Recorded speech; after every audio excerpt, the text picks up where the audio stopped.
Yeah, it feels weird to say as a litRPG author, but I think if you can actually take out like as much of the system as you can, then you should. Like you should have exactly as much as you require to do what you need and to be awesome. Yeah, it's something it took me a long time to realize it, but if you can simplify your system as much as possible, keeping it keeping the rule things that based make it and awesome. functional and fun. Yeah. But don't overcomplicate it. As the author of extremely complex magic systems, I endorse your message. This is the CritRPG podcast, your one-stop shop for everything litRPG, progression fantasy, and Royal Road. Hi everyone, and welcome to the CritRPG podcast, the only podcast that regularly invites authors who should be writing, but would rather procrastinate on their podcast. With me today are RavensDagger, John Bierce, and Shirtaloon. So how are you guys doing? Very well, thank you. Okay, cool. Yeah, we were talking. I'm caffeinated. So we have 3 people sitting in bright sunlight and 1 person sitting in darkness, which is just time zones, ravens. you know?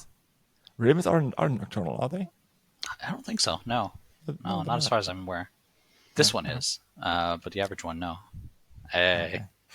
Hey. All right.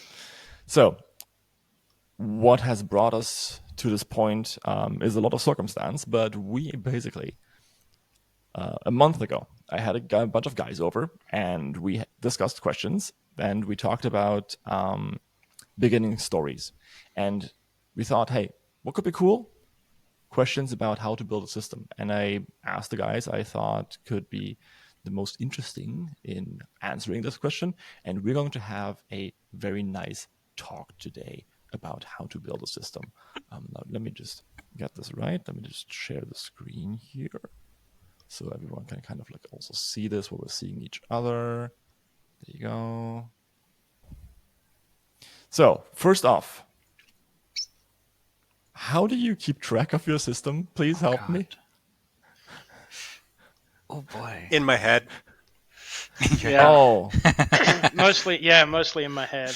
Oh. And I do have a lot of notes, but oh no. I can actually answer like the broad range on this one because some stories, especially my earlier ones like Stray Cat Shut, Cinnamon Bun, like the first like big litRPGs I wrote, basically no notes, just going for it.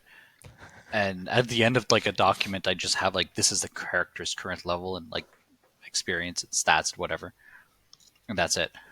Now when I write a litRPG, and I've like backtracked on some of the other ones, now I keep like insanely detailed notes, like at this chapter this skill went up by this amount, and on that chapter this skill changed to that, on this like chronologically, and then another page will just be like current stats. With like information of like how to interpret them, because I've run into so many issues so often over the years where it's like, hey, I can't remember when this character got the skill, or if this character still has this one specific thing, because I wrote that a year and a half ago and it's only coming up now, and I have to go search through like 7 volumes of a story to see where exactly this one change happened and what it is exactly. That sounds horrifyingly familiar. Yeah, no, it's such a waste of time too. You're sitting down to write, you get to a certain point in the story, you're like, oh yeah, the character's going to use this skill, it makes sense. And you're like, wait, do they still have this skill, or did I evolve it, or did I change it, or did they get rid of it, or damn, and then you're looking for a negative, right? Like if they didn't do it, then there's no thing that says that they changed it. You can easily lose like 10, 20, 15 minutes just searching for that through your entire text, and it becomes like it's such a loss of time. I don't want to like put the finger on this, but do you remember that for the first 5 books, Kat had a rocket launcher in her arm? Yes, never came up, never once used the damn thing. It was like, oh yeah, the character has this cool thing, it's neat. Yeah. Never had an in-story reason to use this really cool ability. It just sat there until like book 6 or so, and it's like, yeah, I'm just gonna get rid of this thing. It's never been useful. Yeah. When I mean, like at some point it just got disarmed. So. Hey. Yeah. But yeah, I mean, Well, we it all was nice have seeing you all. Nice talking to you all. And It's too much for him, man. Oh, we haven't even started yet. No, like I cheat. I use the power of corporate greed to my advantage.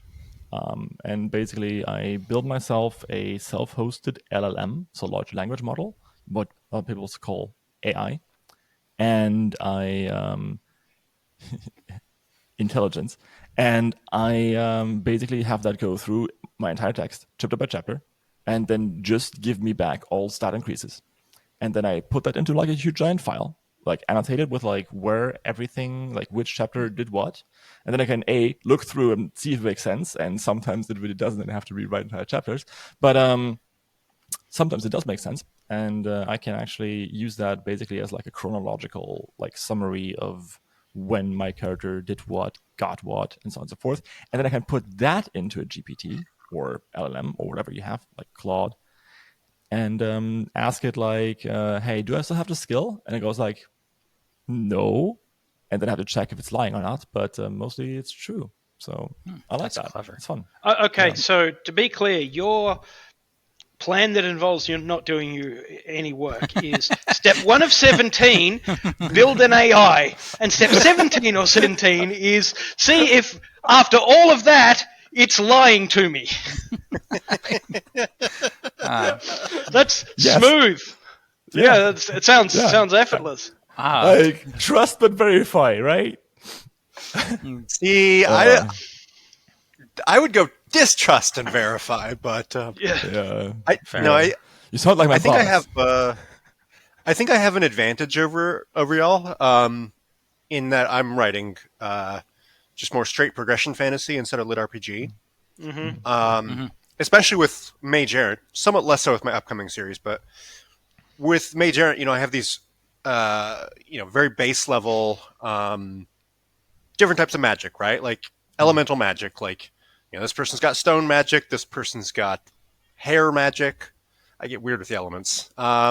This person's got chlorine magic, right? And from there, as I'm expanding out, like giving them more abilities, I don't have to give them like a bunch of ability names and specific tricks. I can just go, right? They're better with, their crystal magic, so they have these additional capabilities I didn't give them before, right? Or I just get more creative. I put more creativity and more raw power into it, so it's easier to keep track because it's the character's progressing is almost like an emergent property of the same base things. So I think that helps make it a little easier for me because I don't have to worry about spreadsheets and levels and numbers. Having written similar styles of stories, it is significantly easier. You don't have to keep track of anything. You don't think it'd be easier to give them 20-something powers and then add a thing to that power periodically until you've got, so many documents that your whole computer's just going to sag over and die? That sounds like a very valid hypothetically. Hypothetically, that almost sounds as good as my AI idea. Actually, I have found one cheat which has worked exceptionally well for me. And that is getting people to write fanfic of your stories. Because and at that point they need to organize things. So now there's like a fan wiki, and it's like, this is absolutely perfect. Thank you. Like they're writing this for their own stories and everything, so they keep track of the system and all. And I'm just in their notes and like, this person takes way better notes than I do. I'm just gonna copy off this guy. It's great. It's work. I just feel so inadequate. Like everyone's pulling power moves, like Raven going over there. Like I write fan stories, shirt with like sagging computer with like under the weight of all his documents, and like John Bierce pulls out a kitty. Like what the fuck am I supposed to do? Like, okay. But yeah, this is a really cute cat. Anyway, here's the one I was telling you about earlier. The potato. Oh, that one. Oh yeah, the potato cat. He is not smart. Potato. Yeah. I think we saw him last time, right? When he kind of like jumped over the jumped over the desk.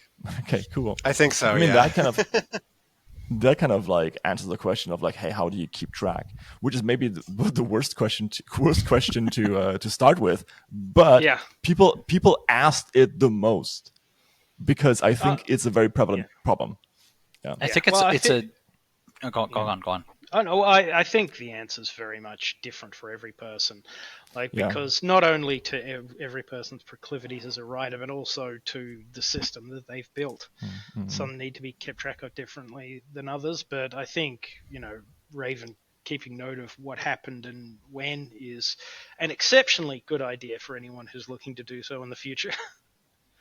Yeah, yes. But that's like after 4 or 5 years of writing litRPGs that system is developed. Like it started off as like no notes and just keeping track in my head to like I'm a serial story writer, so I write like a lot of books, right? So I have like a dozen litRPGs.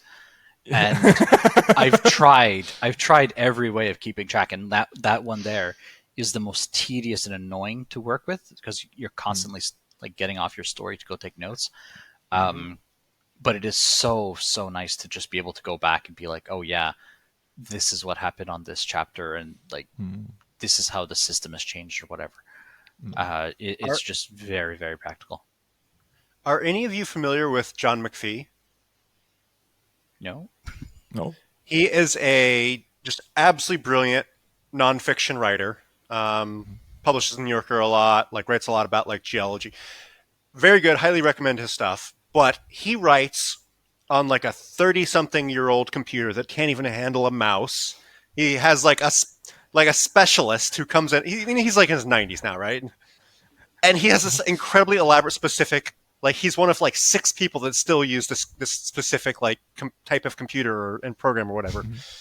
And that kind of story, I've heard so many stories about writers like this, just who develop ultra specific ways to write. This is how I write. They're willing to maintain like legacy computer systems or whatever to continue doing it this way. I think this is kind of a thing that just naturally happens with all writers is we build up the way we do things over practice and over time. And eventually those kind of support structures kind of ossify around us until we're entombed in our own writing techniques. Yeah, that makes sense. Like I switched from Word 2003 2 days ago.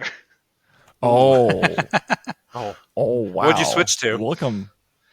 Just, whatever stupid subscription thing it is. It's just easier with my alpha readers and stuff to let them access things, and we're all I don't think I could move away from GDocs at this point. Like I'm so ingrained. I'm in the cult of Scrivener. Scrivener. Like I have Scrivener and I automatically back it up to both Dropbox and OneDrive because recently someone's entire Google Docs account just got like deleted because they were like, you wrote something bad, like you wrote about killing people. Oh no, like there goes your Google Docs account. That happens all the time. Yeah. So Google just lost local backup. Google just lost thing, right? the $125 million pension fund. They just lost all their data. Thankfully, they had a backup with a different cloud service, but Google. No, don't trust them. No, I want to go less technological now. I want to get a typewriter and then make someone somehow transcribe that into Royal Road. Do you maybe you should think about spending the winter in a hotel?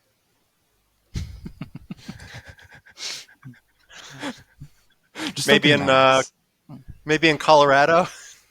Yeah. Nice Colorado. Oh, I mean, place. Very bit of a maze, but all killing and no adventuring makes Jason a dull boy. Yes, it does, which is why people complain about book 6. Oh. Hey, look, I love the urban fantasy stuff. I really did. I wanted more of it. I told you. But yeah, maybe we'll get more. I'm looking forward to it. Was book 6 the Back on Earth or? No, it was 4, 5, and 6. Yeah, 4, 5, and 6 are all back on Earth, and 6 was him at his most, sad boy. Yeah, but it was like I know, man. Like I don't know. I'm one of those people who like goes on Reddit, goes like, but actually. Well, some people are just in it for numbers going up and fun adventures, and there's nothing wrong with that. Absolutely. I mean, like this is what I sign up for too, right? Yeah, I think it depends a lot on like the promise that the reader expects out of your story. Yeah, if they're like, hey, I'm true. going into this expecting that, and it starts that way, and I'm happy, and then it changes to something else, then you get upset readers. And to be fair, not everyone reads Nietzsche, so no. Right. So yeah, but I mean, like, what's the point? Oh my God! I feel stared back at. Oh my God, John! Like, you can't do this. We all have ADHD. What are you doing? I mean, I suspect. I don't know. I'm not your doctor, but I have ADHD. My God. Yeah, the cats have ADHD. I don't know. So if you're just listening to this and wondering like why the heck is Maddox going on his tangent, John just inflicted upon us a kitty playing with a blanket, and we're all staring very intently at it. And oh my God, it's so cute! Look at its tiny tail. Oh my God. Oh, it's making its bed. Aw. Anyway, sorry. So yeah, while we were going off on this tangent, we should maybe go back on track. So actually, let's put this up here to the top. Actually, all right.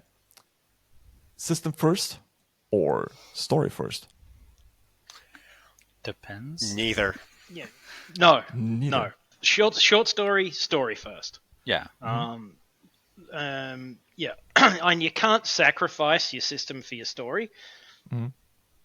Okay. But I think the first priority has to be the system has to serve the story. If you start making the story serve the system, then you've written an exposition book.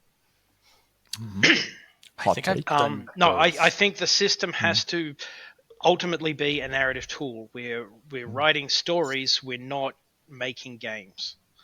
But the good thing is we can build a system that is designed to serve the story. But the story has to be the number one priority, I think. I've started with a cool system before, where it's like I have a cool idea for a cool system. I like this idea. I think it's original. I'll flesh it out, and then I built the story in consequence of the system. Yeah, and that turned out to be a very fun action story, but it wasn't a very good story. So I actually did start designing my system like sort of before the story. I had ideas, but then I was just coming up with a system, and then it was just a process of refining it. And then once I started bringing in the story, it's like, okay, so this has to change, and this has to change, and this has to change, because for me, it always has to serve the story. Yeah, that's true. No, it makes sense. It makes sense. I think you kind of have to, if you're going to have like a system that's properly integrated into your world building, you do need to have your system relatively, like at least the bare bones of it, relatively early on in your like idea story creation process. Because otherwise, you can have like a really cool world and everything, and then you're just jamming a system into it. And it might not function. Like you want your system to be integrated with the world building. You want like careers and like superstitions and societal things to be linked back into your like your progression system, wherever it may be. Otherwise, John. I kind of my philosophy with this is very much I explicitly set forward to kind of intertwine the story and the system, right? To try to build a system that works for the story I want to tell, but to also give room to change the story to fit the system. I want to explore the themes and ideas of whatever I'm working on, not just through the story itself, but through the very shape of the system, right? One of my, and this is, if you hadn't guessed already, I'm incredibly nerdy about weird shit. But one of the core themes of Mage Errant is about taxonomies and their role in society, and the magic system in Mage Errant, this elemental magic system, very much is it is just a taxonomy in and of itself, right? It's an elemental magic system of what is an element, like how do you do this, in just having literally hundreds of elements and having them just be arbitrary and weird and conflicting, and this whole setup was just really a back and forth in the story and the system, pushing them. And I do believe that the best stories kind of merge all three together, right? I think what worked kind of well for me in some stories is you want to integrate all three of these, right? You want to have the system, you want to have the world that the system builds, and then you want to have the characters live in that world, right? So the best stories have all three, right? So, for example, with you, Raven, it is pretty much like the samurai rating, for example, or the way people react to samurai is very, very closely connected to the system itself, right? Because the system is basically alien semi-gods granting you the ability to buy everything if you just do what they say, which is capitalism critique in its best.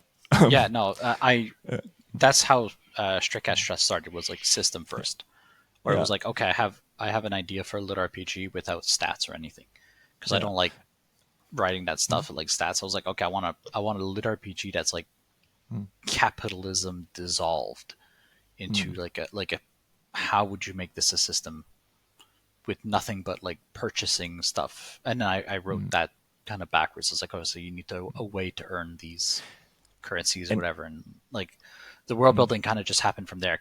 Making it a cyberpunk story was like a natural offshoot of the system being so capitalism distilled. And I think that's actually the crux of it, because I'm not sure system first or story first is a great approach, because I think we've all come down on pretty much the point of it should be integrated, because you do a bit of system and then you use that to do a bit of world building, and then you'll see how that explores, interacts with the themes of your story, and then you'll go back and look at the others and what's been changed by what you've done. And so I think doing it integrated is very much the way it goes, because I actually had a system first, but what I ended up with was nothing like where I started. That's often the case. You iterate before you start. Like you try different things, you push it. And then the system also changes while you're writing the story, right? So I very much thought that I would just write a story about an AI in a hover tank and like see how that turns out, right? But the system itself in Torchbearer, I very much pantsed, because I was like, hey, what could be cool, right? How would an AI have a litRPG system, right? It would be like, hey, you upgrade yourself with like better CPU, but how are they going to do that if they're in a computer? So I thought like, hey, maybe they have like magic that can do it. And then I just wrote that for a little while and was like, hey, where the fuck does this magic come from, right? And then I tied it all together to like something else I've written before. But I think that's the way to go through it, to kind of sum it up. You start with either the premise of your story, so the theme or a character or whatever, or the system if you want. Then you kind of ask yourself, well, if this system exists, how would the world look with it, right? Or how would it impact a character? You do that. And then if you have like a character and a system, or a character and or system in the world, or a character in the world, then how does the third leg of this like three-legged stool, how does that come into existence? I think that's a good approach. This is an approach I haven't used in a long time, since like at some point you just become good enough that you don't necessarily need an acronym to help you anymore. Okay. No. But like when you become practiced enough that like you don't need to really have these crutches anymore. After the 10th book, or what you might call after like a couple million words. Like after a couple million words, your grammar should have improved a little bit. You know what I mean? Go on. But there's an acronym I used to use quite a bit when I was starting off. It was MICE, MICE, which was Meteor, Idea, Character, Event. And I'd build my stories in that order. So world building, then ideas, including your system, then your characters, then your events. And events being your plot outline, basically. And that helped a lot initially. Now I know better than to stick to something so rigid. and you kind of figure how to do things your own way and work it out. But it's not a bad idea if you're starting off as a writer to use these kind of like structured ways of doing things. That's a very rodent idea. There's this John? there's this really fantastic essay that Cory Doctorow wrote.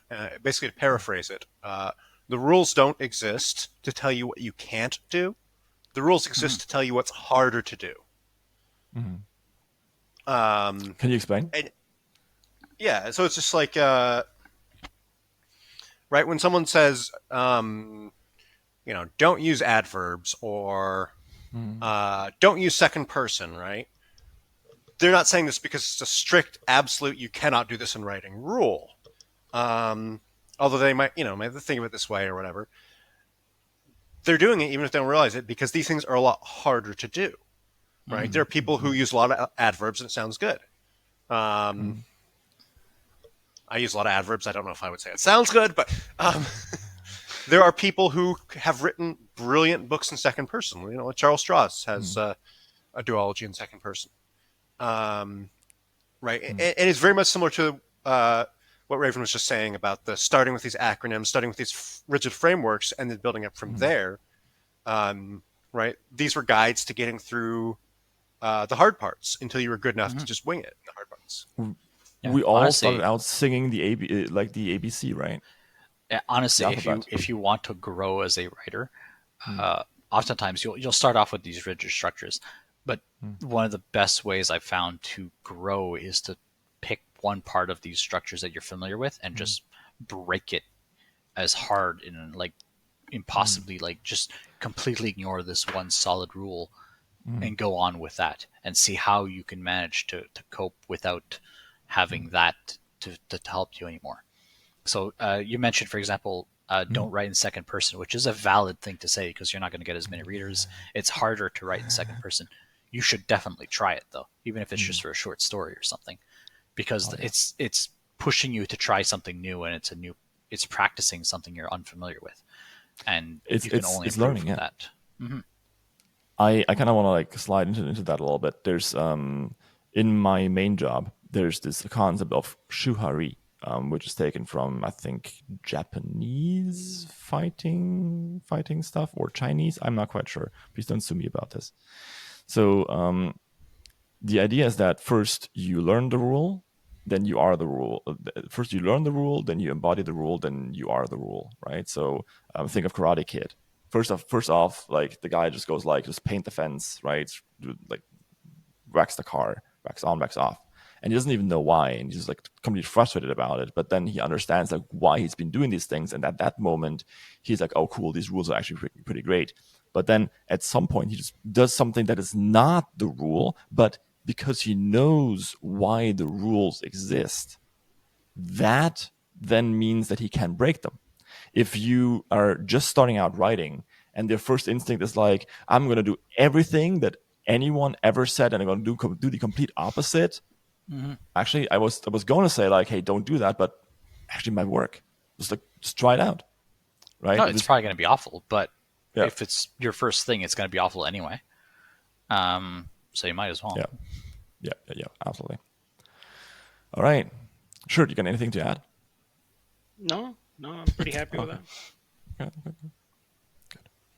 Like whenever you say something like that, it always sounds like you're like rejected. No, I completely agree. That's the problem with having a bunch of people who are very good on there, and they'll just say stuff that makes a lot of sense. And it's like, next time, Maddox, no, they're covered. I'm just going to say, Maddox, invite if one I wander person off towards who's just the pool, completely incompetent but very loud about it. Why do you think why do you think I'm here? Like, what? Haven't we talked about this? Someone we can disagree like really strongly with, Yeah. And in general, I think you should write like words first, not system first. Anyway, all right. For TBRCon this year, I was on a panel for science fiction and fantasy anime and manga, and all the panelists on there were just great, like real smart. One of them though, actually two of them. One is a friend of mine who actually works as an animator for an anime studio in Tokyo, and the other is the author Ada Palmer. And every time one of them spoke, I was just like, I don't deserve to be on this panel. They're so much smarter than me. Yes, the imposter syndrome strikes again. Yeah. Let me just ask you again. Yeah. Have you ever considered what would happen when people find out you're actually very, very bad at having imposter syndrome? But yeah, like John just, like, for everyone who's listening, John just died. We just see this empty chair. Yeah. All right. But see, now I'm going to give Travis the chance to outshine all of us. What's the speed spot for power gain rate? That's based on a whole bunch of different metrics. Also, why me? I'm kind of famous for like numbers not going up for like 7 weeks. Maybe that's a sweet spot. Okay. Like after I asked that, I was like, did I just lead this guy into a trap? But yeah, but no, because like my main character gains a lot of power in that time, but it's not sort of, you know, the numerical numbers go up variety. Yeah, I actually think you do a good job of it though, because from like a reader's perspective, or like a writer reader's perspective, the reader is still happy to see a gain. They're like, oh, your characters are actually gaining. They're becoming stronger. At the end of the day, like, pull out a little bit of the immediate context, and you realize that like, oh, what they're gaining isn't really much in the grand scheme of things, but they are gaining enough that the readers are happy about it. Yeah. And that's really I think that's the sweet spot where basically you don't want to have them sitting there going, you know, when's he gonna get the next thing? Or like, and it depends. It depends on ultimately how large the scale of your power is. Because if it's sort of low scale, sort of Batman-y kind of power level, then, you know, it's going to be fairly small gains. But if you're going full on cosmic, everyone turns into a super god cultivation story, then you need those gains to be significant, and then it's just a matter of spacing it out across however many books you're doing. So if you're doing a trilogy, then you just need to tow it accordingly. But ultimately, the answer is whatever's narratively satisfying. John, I actually have a made up term for this, the exploration ratio. So I believe that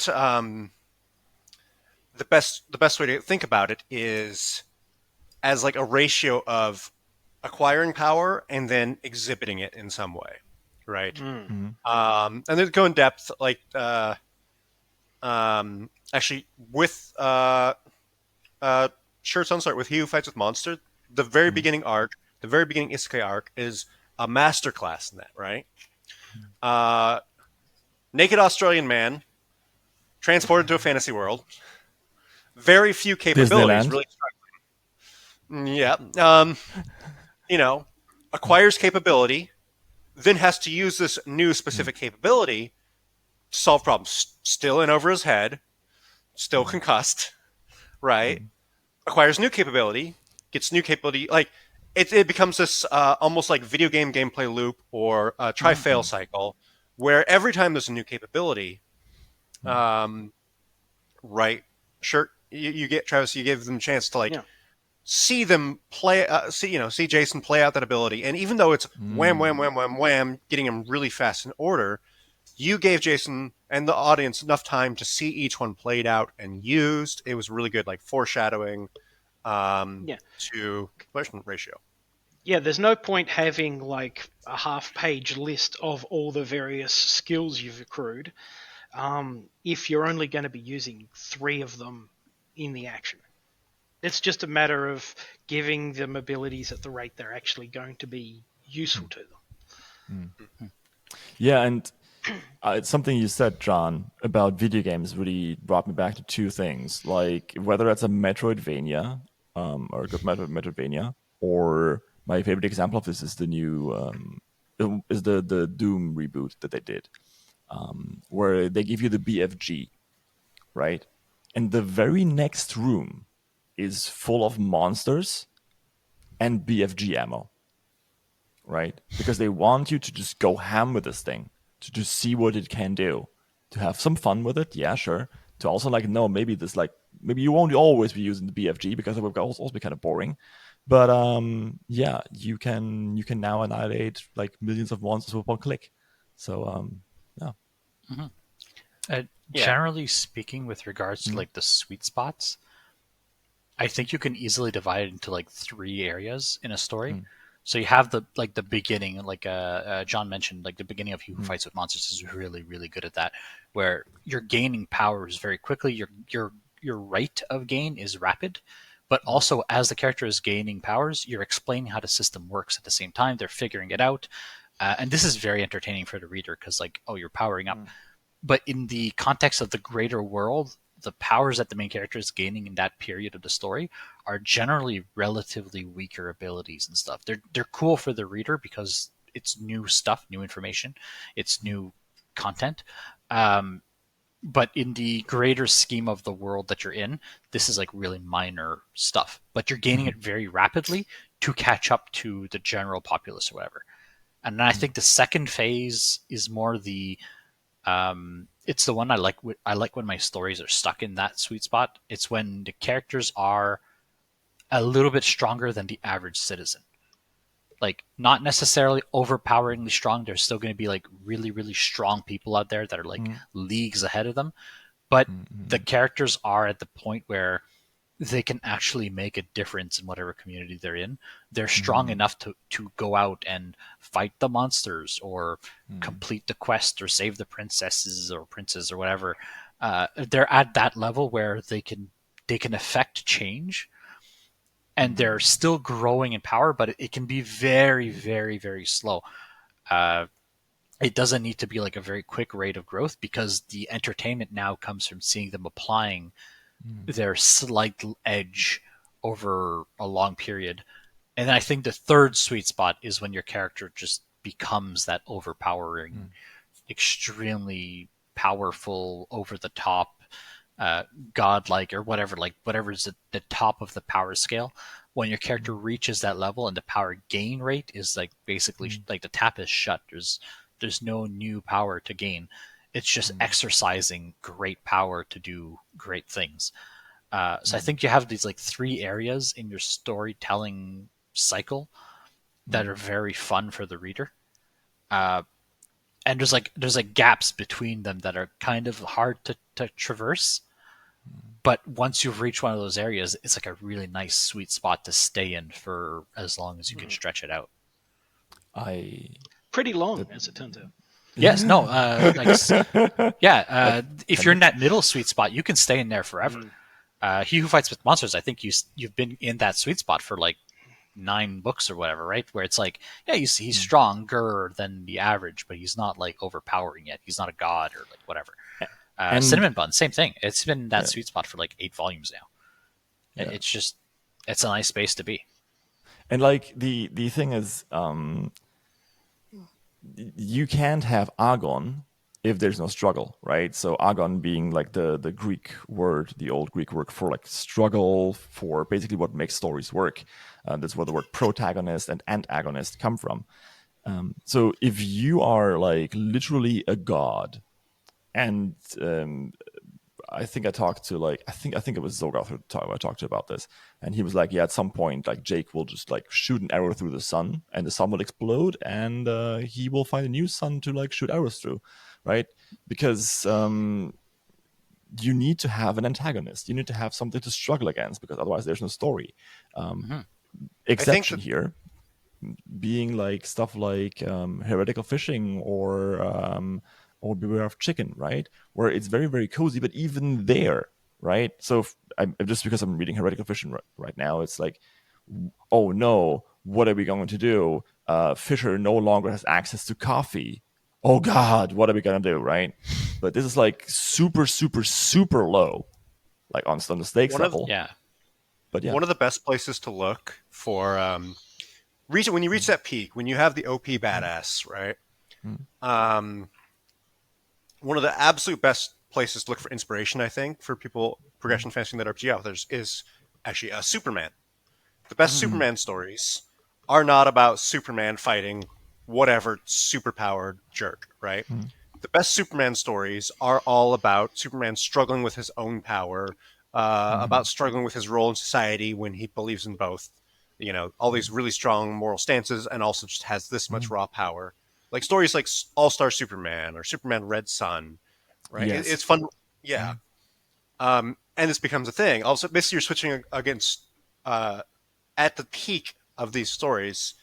I think there's a lot of potential for progression fantasy litRPG to switch from man versus man or man versus society, or more like man versus self stories. Yeah. Yeah. If I would write a Superman story, it would be about Superman doing his taxes, because it's such a struggle, right? And it's like, oh, you have to fill out this form and that form, and like, what's your location of birth? Like, there's a drop down menu. There's no Krypton. It's like, oh, come on. Now you have to call the IRS, and like, really, and then I recently published this new story where the main character is like unbelievably powerful, right? Like, top of the world, most powerful person around. And it's the complicated love life of evil antagonists. And it's like, they're looking for romance. So it's a romance story. And they're super OP, overpowered as hell. But their issue is they're trying to date, and space Tinder sucks. So it's like, all right, that's the premise.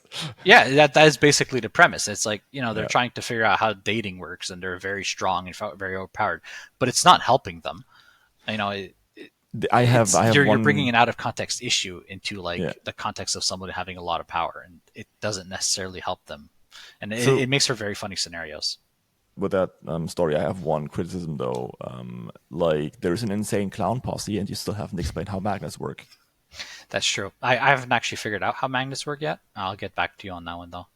Fucking magnets, man. Yeah, I just don't understand them. My brain is too small. Yeah, just need get a tower to write them.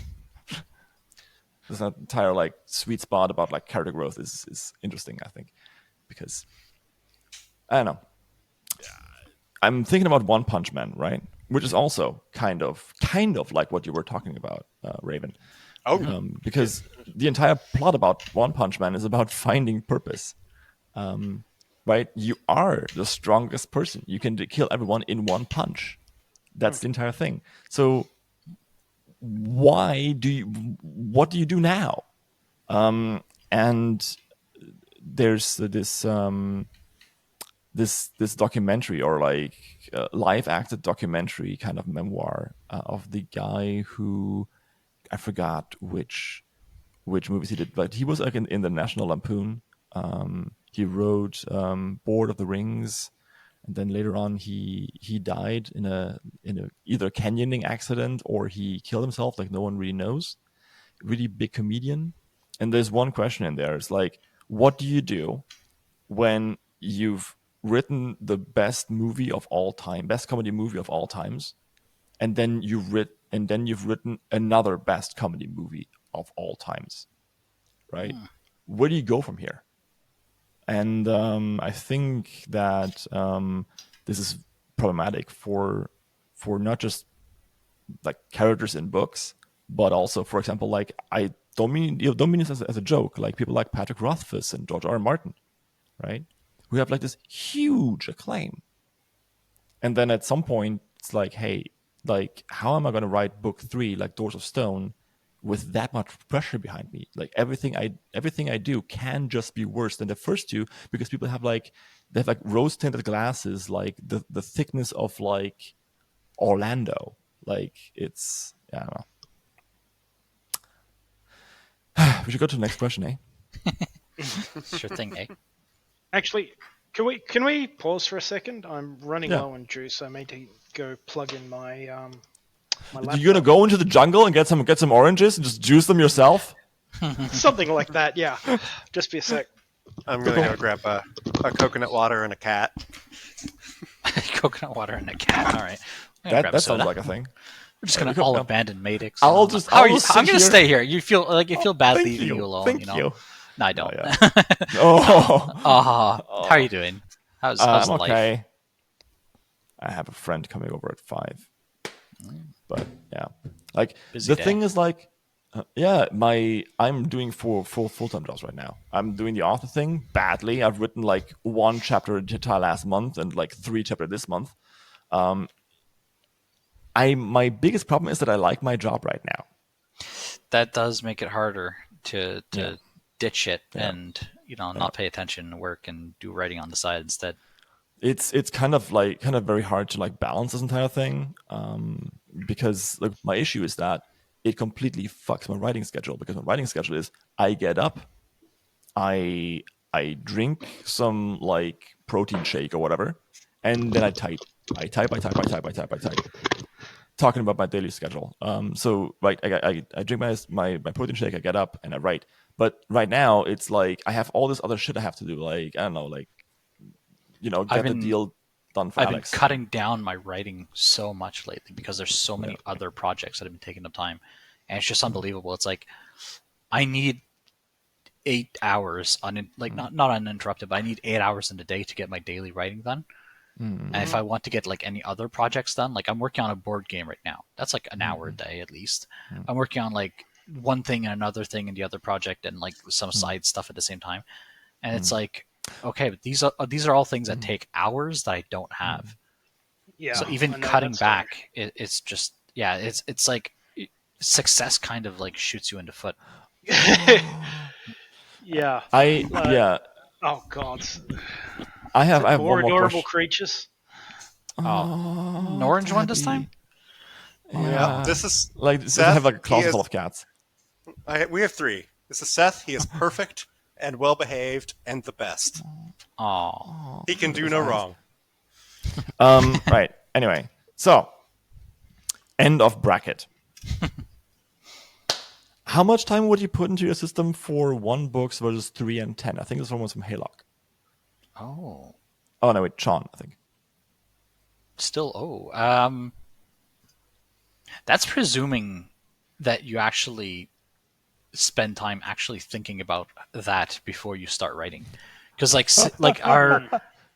is your system necessarily designed to be conducive to ending the story that you're telling? Because okay, in the sense that like, let's say you're telling a story, and I'm going to use like D&D or like tabletop games as an example. A lot of those will have like a narrative structure to them, right? And it'll be like, if you're writing a shorter campaign thing where you're like, hey, I'm going to go with my friends for like 3 to 5 sessions, it's just going to be one big bad guy, and the story loop is like figuring out where they are, attacking their castle, then fighting the bad guy, whatever. Your characters in that type of story might not necessarily level up a lot, but their system stuff, it doesn't really matter to telling the story. It's just there for the sake of being a system, So I don't know necessarily if your system matters so much to storytelling that it would affect the length of your story, unless your system has an end game built into it. Like, I know some systems, when you reach like max level, you become a god or something, right? Yeah. And if that's the goal of your character, then yeah, okay, fine. But yeah, I don't know. Does anyone want to jump in before I do? Yeah. Well, I think. Yeah, I think. There is an inherent narrative aspect to story power scaling. So with mine, for example, just when I was building it, I knew that certain levels of power meant certain kinds of stories. Like, you can't have a carriage chase when you're gold rank, because you could just lob a mountain at the other carriage. So I think, power scaling tells you what kind of stories you have. And when I build a system, I tend to build it so it scales up to a certain sort of end game kind of story. And I think, so if you're going to have a trilogy versus 10, 20 books, you need scope in your power scaling. And then it becomes a question of how does it not all go off the rails at book 7? Yeah. I would like to... you go first, or John? So, kind of two separate things. The first is when I'm designing my system, it becomes less a question of how long is the series, and more a question of like, what questions am I trying to explore with the system, right? Like, what ideas am I integrating in? Because I'm all about like integrating magic with my world building, with my story, with my themes. Some of the first questions I ask myself is very deliberately is how does this magic interact with sewer systems? Like that is one of the absolute like first 5 questions I ask about any setting or whatever. Is how does the magic interact with sewer systems? How does it interact with water supply? But it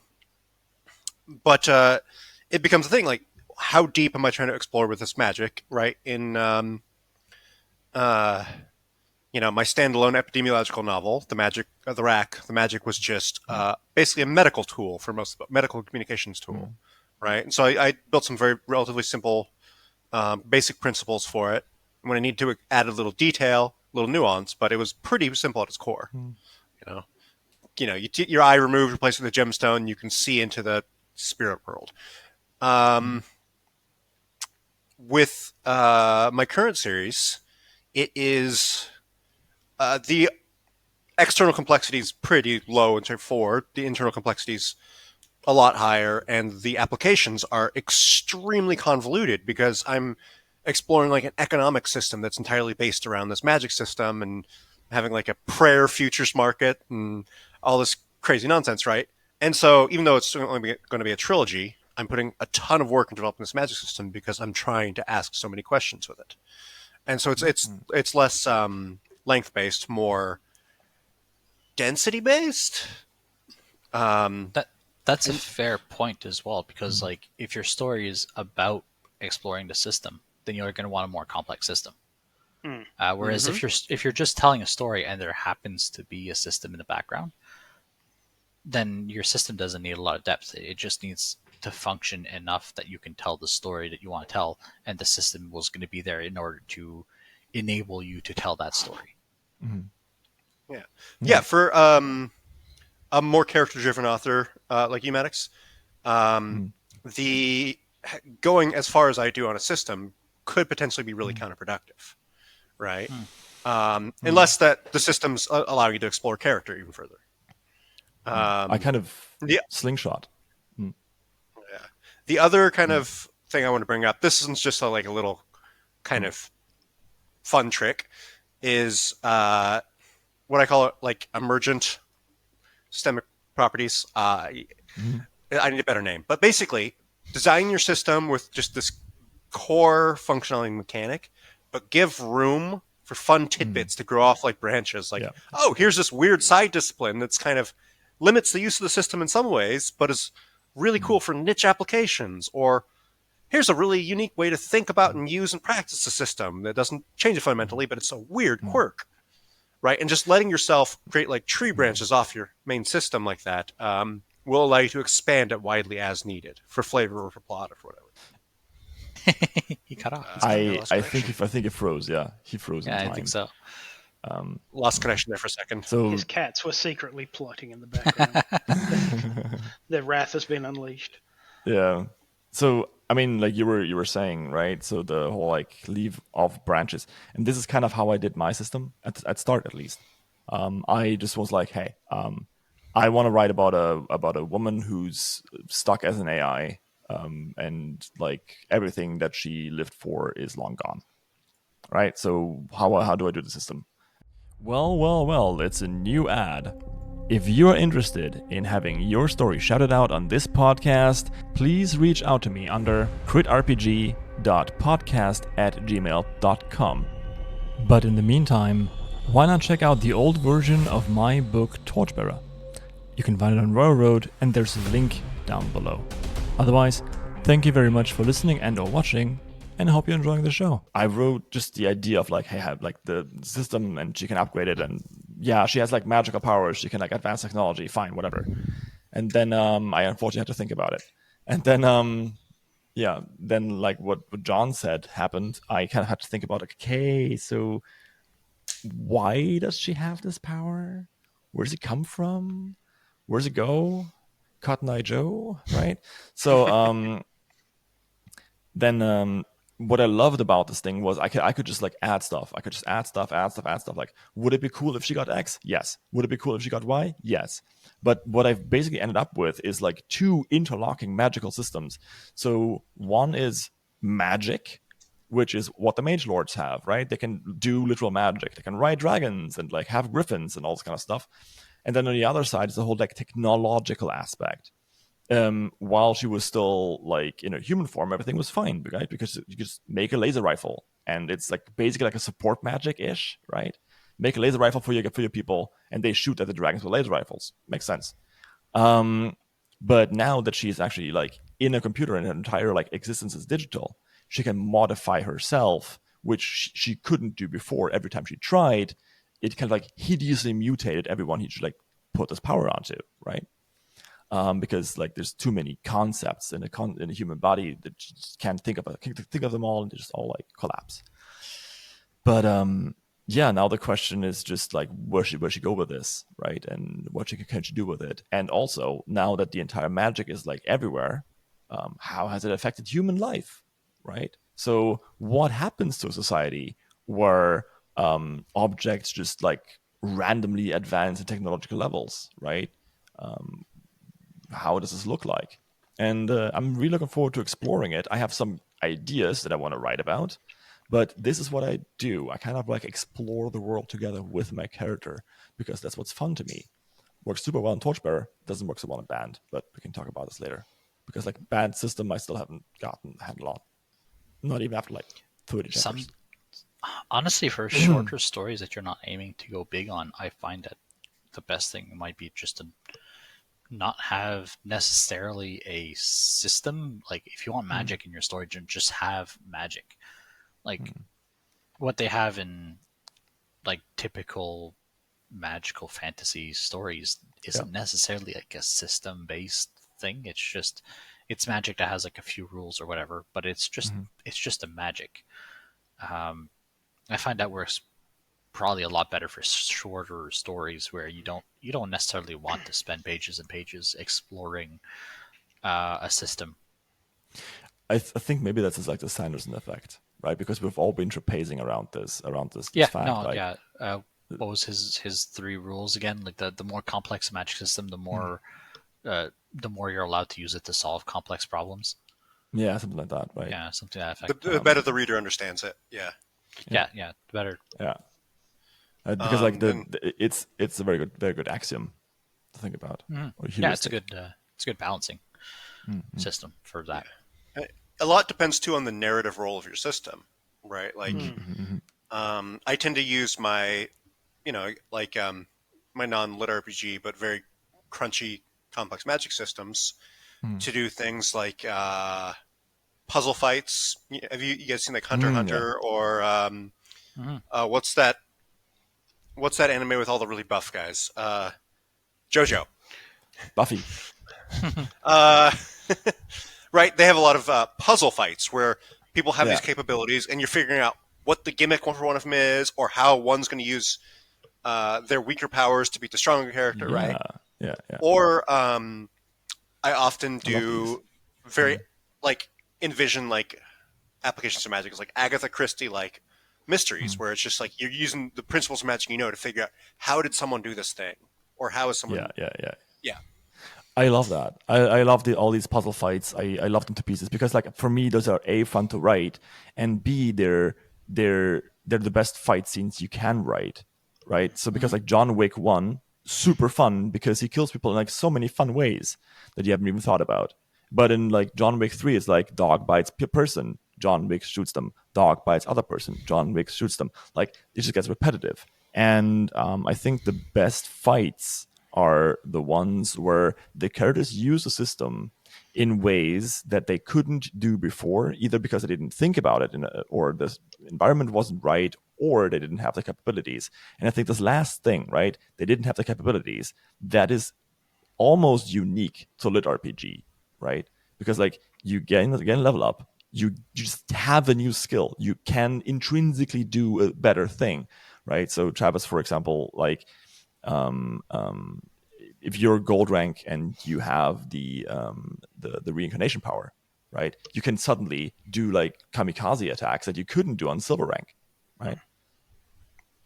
So my last point to this, and I kind of wanted to throw this into the room and see where it goes, is shouldn't lit RPGs intrinsically have the system be involved in the end of the narrative? Isn't that what people expect? Ooh, it depends on a narrative. It depends on how. It depends on the scale of your narrative. If your narrative is something really simple, like low key, the goal of the main character is to do this thing or get this job or help this person with like a sickness or something, or like I want to help my village or I want to stop the big bad. You don't necessarily need to have like an endpoint to the system for that, right? Like, you don't need to be God to stop a bad person from doing a bad thing, you know.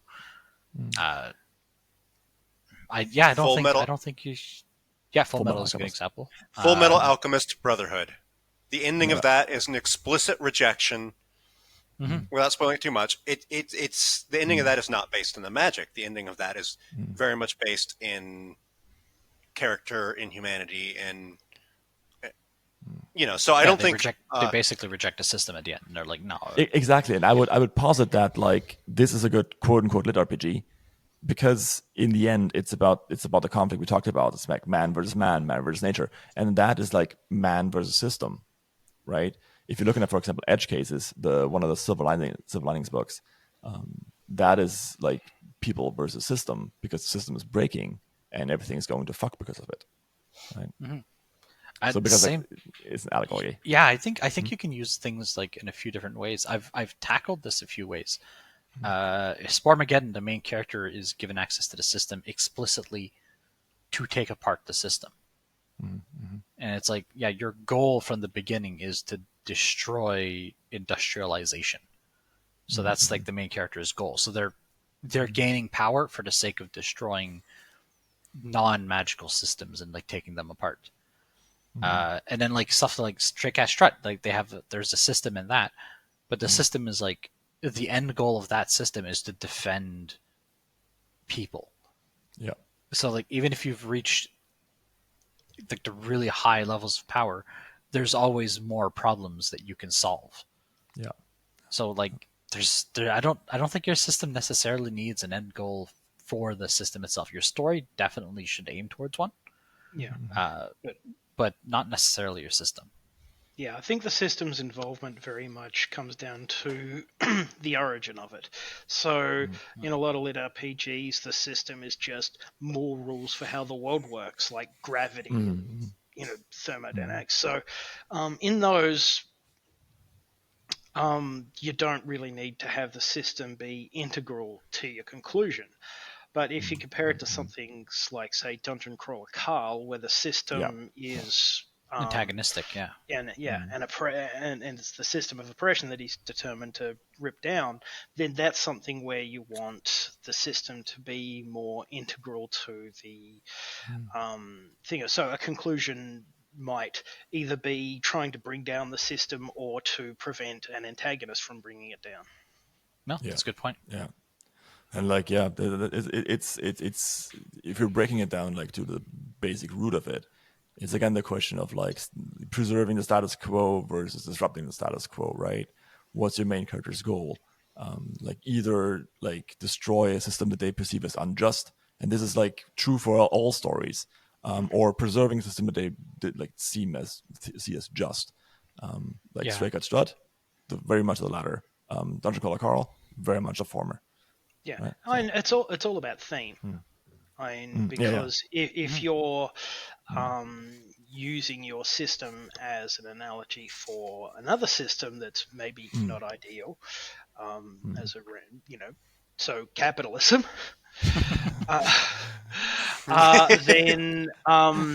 then that's really, that's the core theme of your story, and you're using it as such. Yeah, Sure. exactly. I mean, sure, you're really wanting me.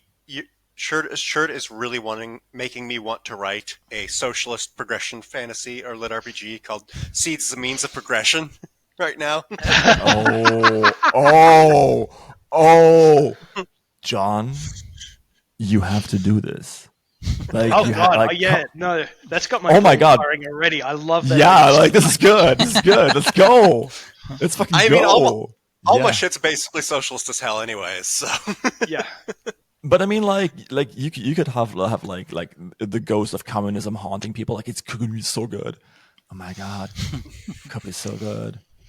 I mean, Communist Manifesto so is basically progression fantasy already. So I have the short story that I've written for one of my writing classes, and it's called Formel 818, and it's basically it's set in the German Democratic Republic, so the GDR, before like just shortly before the wall falls, and basically they have all these like various serums that they inject their agents with in order to better spy on the people, right? And this one guy has Formula 112. This is the main character, and he can see through stuff like in a TV, right? So everything is like analogous to like technology. So one guy can like listen to people like from another room as though it's through radio, right? And then like they've just started discovering this new formula, which is digital and kind of like disrupting everything. And that kind of like ties into all these entire things. And I think you could totally lit RPG that, and you could make a like communist lit RPG out of it.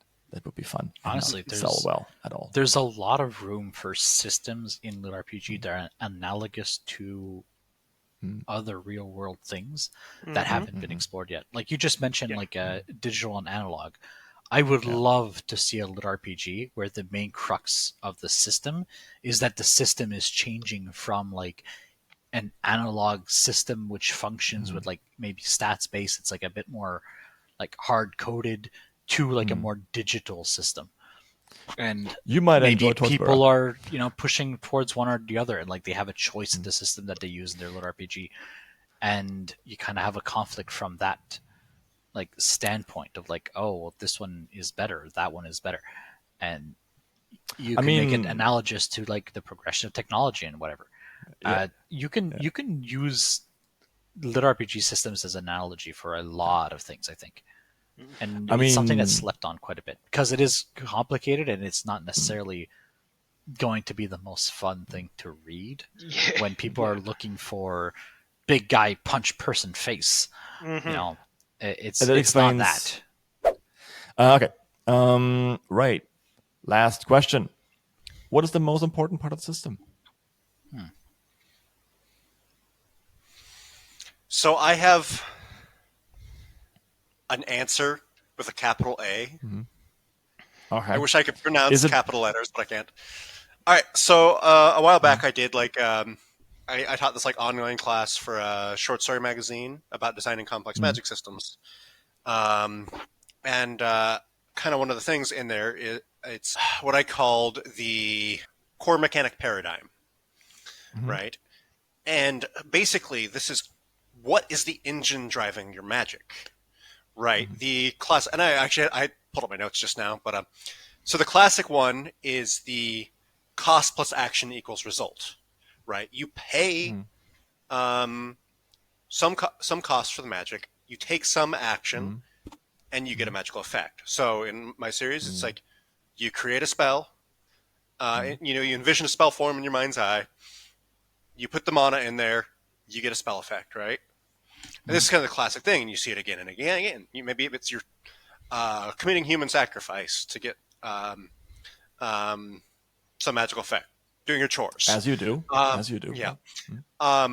Right. And this one, or, in Wheel of Time, right, you are drawing the magic in, using it, exhaust you. So, right. So this is the classic paradigm. But there's other paradigms you can use. In my book, The Rack, which I mentioned before, the magic essentially just lets you see into another magical realm, right? Without a cost necessarily, well, except for the height thing. Yeah, it's not that simple formula. Instead, it's the whole thing's a new sense. Or in the Earthsea books, the true name system, knowledge becomes literally power. To know something is to change it, right? It's a Taoist magic system, right? Then, or you haven't you ever read the Foundry Side trilogy? I have it over here, up there, by Robert Jackson Bennett. Yeah. Oh, he's so good. But so in this, there's no cost to the magic. The magic is basically like programming. You change the laws of physics or chemistry or whatever by doing the programming. And the downsides to it are if you fuck up, it's going to kill you or cause a huge explosion, do something absolutely terrible, right? But it's not a cost plus effect, right? It's a risk reward, yeah. Yeah, and so there's so many different potential paradigms you can, these core mechanic paradigms that you can put at the heart of your magic system. But it's basically how, when events enter into the lens of the magic, how does it change the shape of the story after the magic is done? Sorry for the long rant. Part, yeah. No.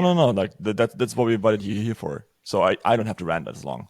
Yeah, no, I agree that, the core framework, I guess if you boil it down to the point where's the bit where you aren't willing, the core framework to the stage where you're not willing to break those rules. I'm going to go in another direction here. Yeah. Because I think the most important part of the system that is cool as hell. Yeah. Because, you can have, a really complex system that's cool, but you can have, a really simple system, which is just, it's just, you can fireballs, and it's awesome. And actually, as long as the system is, badass or, fun to read, I think I think that's the most important part. I think, the complexity and everything else we add to it can enhance that by making it you're casting fireball, but you have to cut off a finger to do it. Oh, it's so cool. That can be even cooler. It can improve things, but it doesn't necessarily have to be that way.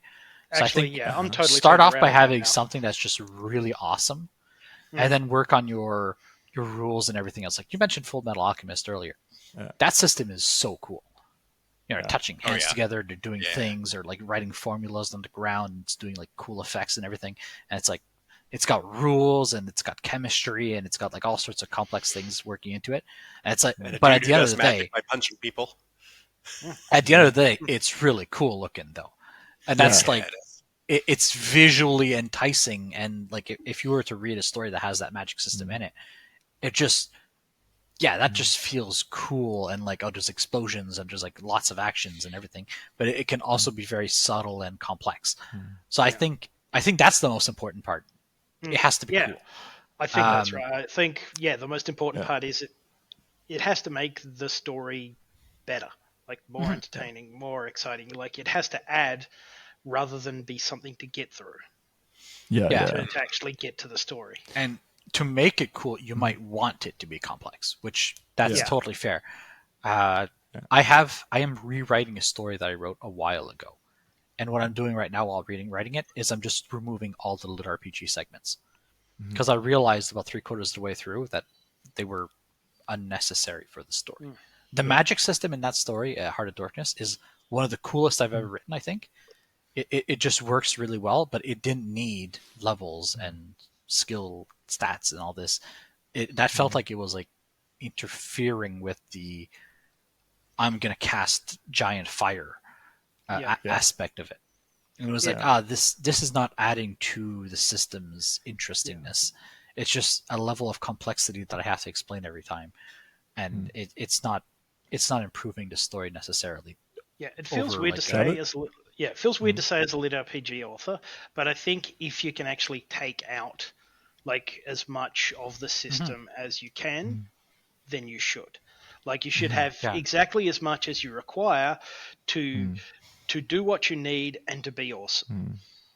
Yeah, it's something it took me a long time to realize it, but yeah, if you can simplify your system as much as possible while still keeping it keeping the rule things that make based it and awesome. functional and fun. Yeah. But don't overcomplicate it. As the author of extremely complex Magic systems, I endorse your message. Yeah, So, because One example, as an real quick, example of someone who does complex right. Just someone who the story actually needs the complexity. The story needs just a crazy amount. It's Delve. You know, Delve is like the go-to example. Yeah. Yeah. If you like math, you might like this. I have know like the old police procedural numbers with the 3 for the E. Yeah. It's American police. Yeah. Yep, that Delve is the numbers of litRPG. Nice. I mean, so for me, what you said, right, Raven? I've started out with this huge idea of like how I'm going to make the system because I really want to make a crunchy system for band.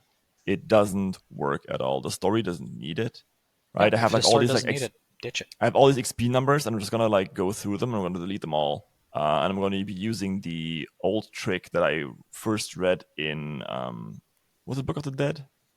I think it's book like the new Rhinos. I think it was Book of the Dead, right? Where it's just like you gain experience in being more human. Full stop. Right.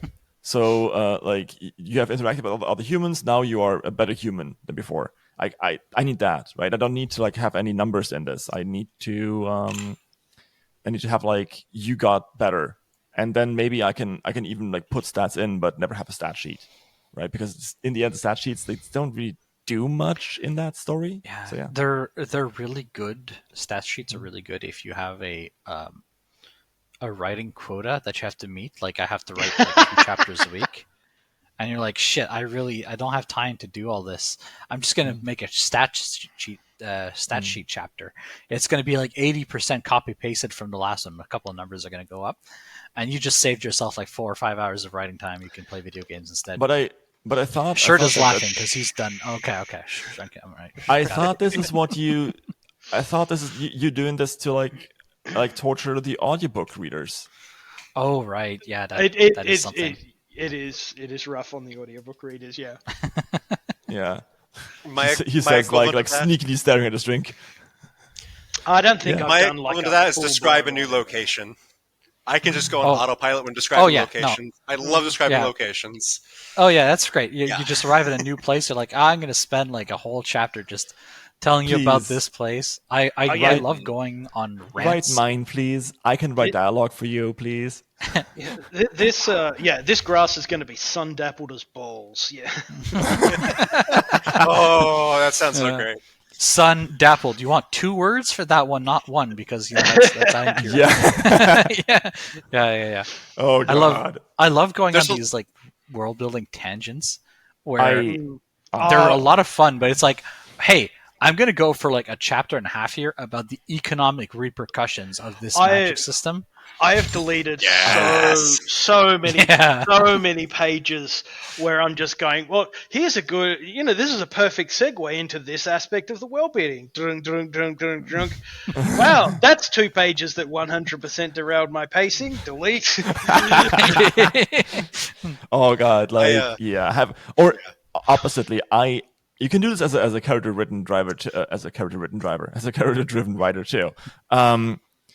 Right? You're like, oh, how about we explore this one time? My main character felt really, really bad about that one time in high school, which is like 200 years ago. And I wrote this like, Max, what are you doing? Like, you're making the espresso depresso story again. Just don't do that. But I think I have like one more question we need to ask. It is the Shami Stovall question. If you've seen the comics, they're really, really cute. She's done like cutie comics on Facebook.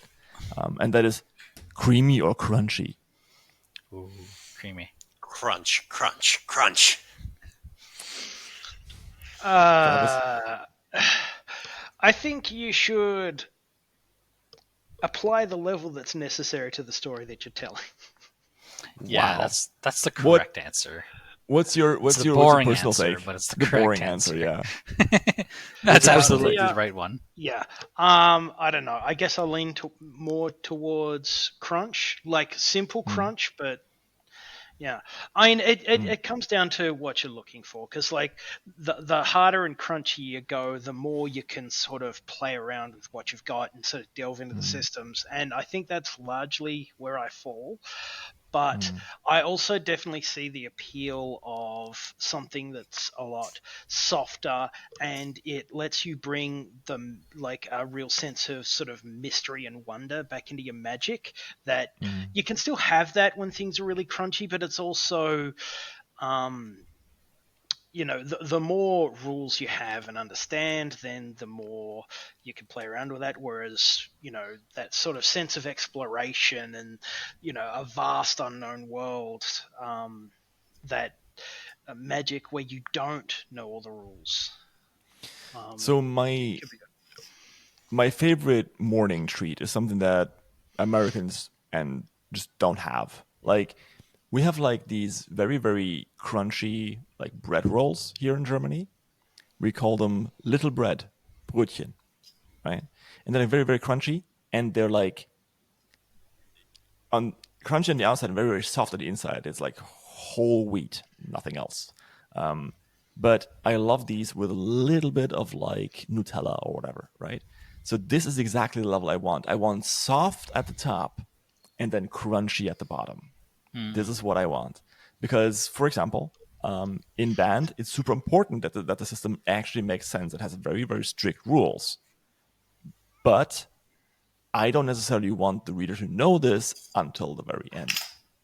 And I was like, wait, this makes so much sense. Thanks. That's cool. John. I have a question for you. Yes. What does a little bit of Nutella mean? I don't understand that. Like just one glass. No, it's where you get one of those really, really big jars and you only eat You half. only take a portion of the jar. Yes, exactly. Okay. Yeah. Weird. Yeah. Like my issue is like you eat one and you have to get a new Nutella and then like Travis is dying. Like he's debating pressing that exit button right now. I can see it. All right, caught you guys. Anyway, this has been fun. It's been 1.5 hours. Well, we should probably end it here. So this has been long enough. Oh wait, we can't. We have to do the questions for the next round, which is the fun part, where we throw things over the fence. So you all have access to the whiteboard, right? Oh God. Max will suffice. And now give me your best questions that you have about. Just see. Yeah, what's the topic? Get this right. Yeah, get the topic. We're doing this. Second. Right. Oh. Writing web serials and Patreon retention, all that kind of stuff. So specifically stuff about like how to write web serials. Let's just all take like a minute or two and then think about it real quick. All right. Cool. After this quick time jump, we are now at the point where we have written a lot of questions. And yeah, if you want to vote on these, you can join my Patreon and have a quick vote. There's also a lot of bonus material. So I think for every podcast I did, there's like at least an hour of bonus material on there. So wait, just to be clear, you're saying bonus, not bones, right? You don't have a whole bunch of stuff on your Patreon about the TV show Bones. That would be odd. Would be a little bit or what bizarre. about osteology, just bone science, just maybe some paleontology? No, strictly the TV show Bones. If it's not about David Boreanaz, I don't want to hear it. I think some of you might think that I deserve this. No one deserves that. Okay. This has been a Good RPG podcast. A podcast where apparently it's okay to bully the host. Yes, it is. It's So fine. I am heartbroken. And with me today were RavensDagger, John Bierce, and Shirtaloon. All right. Any last words before we sign off? Oh, wait. Yeah. Shill your stories. Yeah, I'm always in there for helping small indie authors get to know. Yeah. This is yeah. How long do we have? Again, Raven. One of your 25 stories. I'm gonna need a dice somewhere. Where's my 25-sided dice? The giant chonker rolls a D100. All right. So go ahead. You started. One, two stories.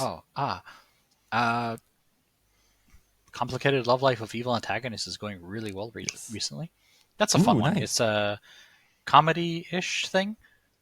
It's a very fun story. Overpowered main character trying to figure out romance. If you're not into romance, you might enjoy it anyway. It leans much heavier on the comedy side of things. There are clowns. There are clowns in space. Space clowns. They're pretty cool, clowns. Actually. That's insane. It's very over the top. If you're a fan of Snow Crash, it's written in that same type of style. So it's very, very peculiar way of being written, but I think it's doing pretty well. It's very fun to write. I think I would call it it's The Expanse meets Warhammer meets typical RavensDagger. You know what? I think that fits. Thing. It's The Expanse meets Warhammer 40k meets a rom-com. How I Met Your Mother. Yeah. Yeah. Which is super cool. It's actually very fun. As a premise, it's just a blast to write. Because I get to do cool world building on space stations and different factions in space that are weird and exploring different groups and stuff like that. But I also get a lot of fun with the system and how that works and how the overpowered main character became overpowered and how they're dealing with mundane problems while trying not to destroy everything. Yeah, it's a lot of fun. Speaking of overpowered main characters, Travis, you want to go next? Yeah, I guess I've got the same problem with Ravens, where I need to figure out which story I'm going to make. Where's my D1? I write He Who Fights with Monsters, book 11. He is coming out July 23rd. 11. Yeah, 11. Wow. Oh yeah, because I write so much compared to some people. Because you aren't releasing book 8 of Stray Cat Strut. Yeah, but I don't have any that have gone to 11. That's a lot. You have gotten 11 that you've gotten to 8.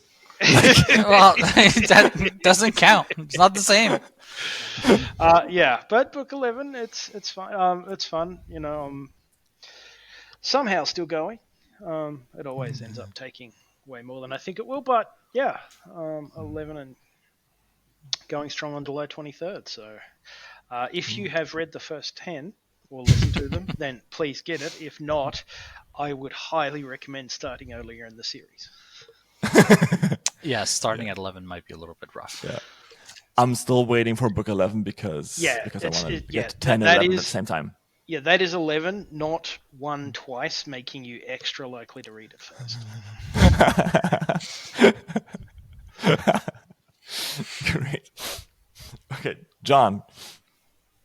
I'm currently in between series. I just finished my Wizard School Progression Fantasy series, Mage Errant. And I'm currently hard at work on More Gods and Stars, which is a sword and sorcery and socialism progression fantasy trilogy set on the habitable moon of a gas giant with a mimic-based ecosystem and a pseudo-medieval megastructure archaeology that's spreading uncontrollably across the continent like a cancer. And the first book's going to be The City That Would Eat the World. I'm hoping to have the first book out this year. Those were a lot of adjectives and nouns. That sounds pretty great, actually. It fucking does, yeah. That's really that's how you pitch a book, yeah, man, yeah. Yeah, I said the title, and it's that's it. Yeah. I don't think anyone can top that. So yeah, I am working full time Please save me. Nah, like I write 2 novels very slowly right now, unfortunately. One of them is called Torchbearer, and it's about grief, loss, PTSD, and also numbers going up. And also has a female main character, so you might have not heard of it. Thank you very much for being here, and I hope you enjoyed this. So I certainly did. And yeah, thank you very much for listening and or watching. And I will see you next time.